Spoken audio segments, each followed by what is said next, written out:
Hello student, आज हम आपको पढ़ाएंगे क्लास 8 के सोशल स्टडी से आवर पास्ट का पहला chapters how, when and where का दूसरा पार्ट पढ़ाने जा रहे हैं।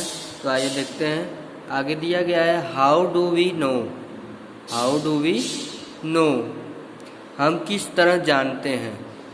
What source do historians use in writing about the last 250 years of Indian history.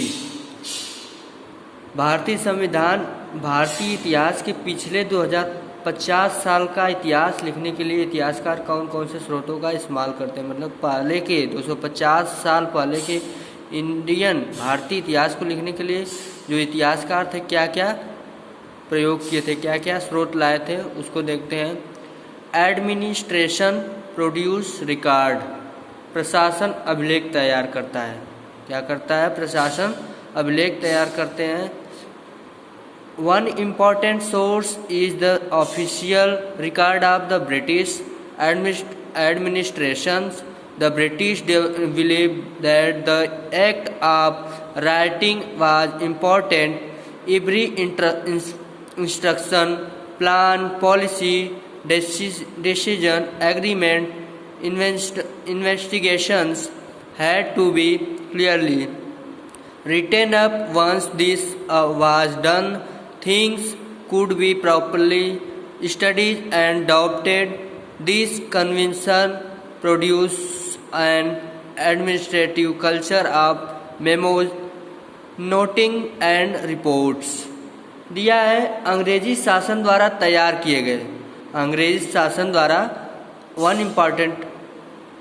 अंग्रेजी शासन द्वारा तैयार किए गए सरकारी रिकॉर्ड इतिहासकारों को एक महत्वपूर्ण साधन होते थे। जो अंग्रेज शासन द्वारा तैयार किया गया था सरकारी रिकॉर्ड, वो इतिहासकारों के लिए क्या था? महत्वपूर्ण साधन था। अंग्रेजों की मान्यता थी कि चीज़ों को लिखना बहुत महत्वपूर्ण होता है। उनके लिए हर निर्देश, हर योजना, नीतिगत फैसले, सहमति, जांच को साफ साफ लिखना जरूरी था। ऐसा करने के बाद चीज़ों का अच्छी तरह अध्ययन किया जा सकता था और उन पर वाद विवाद किया जा सकता है। इस समझदारी के चलते ज्ञापन, टिप्पणी और प्रतिवेदन पर आधारित शासन की संस्कृति को पैदा हुई। आगे है the British also held that all important documents and letters needed to be carefully preserved, so they set up record room attached to all administrative instruction. The village tahsildar office, the collectorate, the commissioner's office, the provincial secretaries and the law court all had their record rooms. Specialized instructions like archive and museums were also established to preserve important records.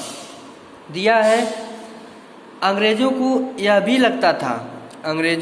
भी लगता था कि तमाम अहम दस्तावेजों और पत्रों को संभाल कर रखना जरूरी है। अंग्रेजों को ये भी मतलब लगता था कि तमाम दस्तावेजों और पत्रों को संभाल कर रखना जरूरी है। लिहाजा उन्हें सभी शासकीय संस्थानों में अभिलेख कक्ष भी बनवाए दिए थे। बनवाए थे? अभिलेख कक्ष बनवाए थे। तहसील के दफ्तर, कलेक्ट्रेट, कमिश्नर के दफ्तर, प्रांतीय सचिवालय, कचहरी, सबके अपने अपने रिकॉर्ड रूम होते थे। महत्वपूर्ण दस्तावेजों को बचा कर रखने के लिए अभिलेखागार और संग्रहालय संस्थान भी बनाए गए थे। अंग्रेजों ने ये सब बनवाया था। आगे दिया है letters and memo that move from one branch of the administration to another in the early years of the 19th century can still be read in the archive. You can also study the notes and reports that district official prepared, or the instruction and directive that were sent by official at the top to provincial administrators. आगे दिया है अंग्रेजों को 19वीं सदी की शुरुआत में 19वीं सदी की शुरुआत में प्रशासन की एक शाखा से दूसरी शाखा के पास भेजे गए पत्रों और ज्ञापनों को आप आज भी अभिलेखागार में देख सकते हैं। वहाँ पर जिला अधिकारियों द्वारा तैयार किए गए नोट्स और रिपोर्ट्स पढ़ सकते हैं, या ऊपर बैठे अफसरों द्वारा प्रांतीय अधिकारियों को भेजे गए निर्देश सुझाव देख सकते हैं। 19वीं सदी की शुरुआती सालों में इन दस्तावेजों की सावधानीपूर्वक नकलें बनाई जाती थी। आगे दिया है in the yearly year of 19 पूरा इसका अर्थ यही है कि 19वीं सदी की शुरुआत में 19वीं सदी की शुरुआत में ही प्रशासन की एक शाखा दूसरी शाखा के पास भेजे गए पत्रों को बनाया गया था।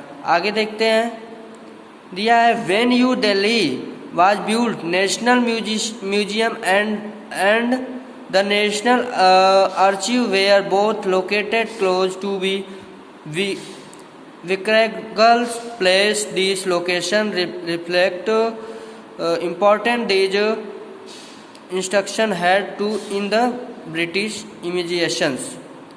आगे दिया उन्हें खुशनवीसी के माहिर लिखते थे।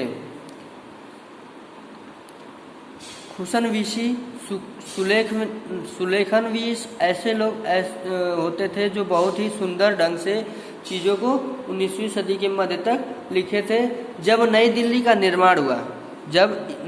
का निर्माण हुआ तो राष्ट्रीय संग्रहालय और राष्ट्रीय अभिलेखागार दोनों ही वायसराय के निवास के नज़दीक बनाए गए थे। इससे पता चलता है कि अंग्रेजों की सोच में इन संस्थानों का कितना भारी महत्व था।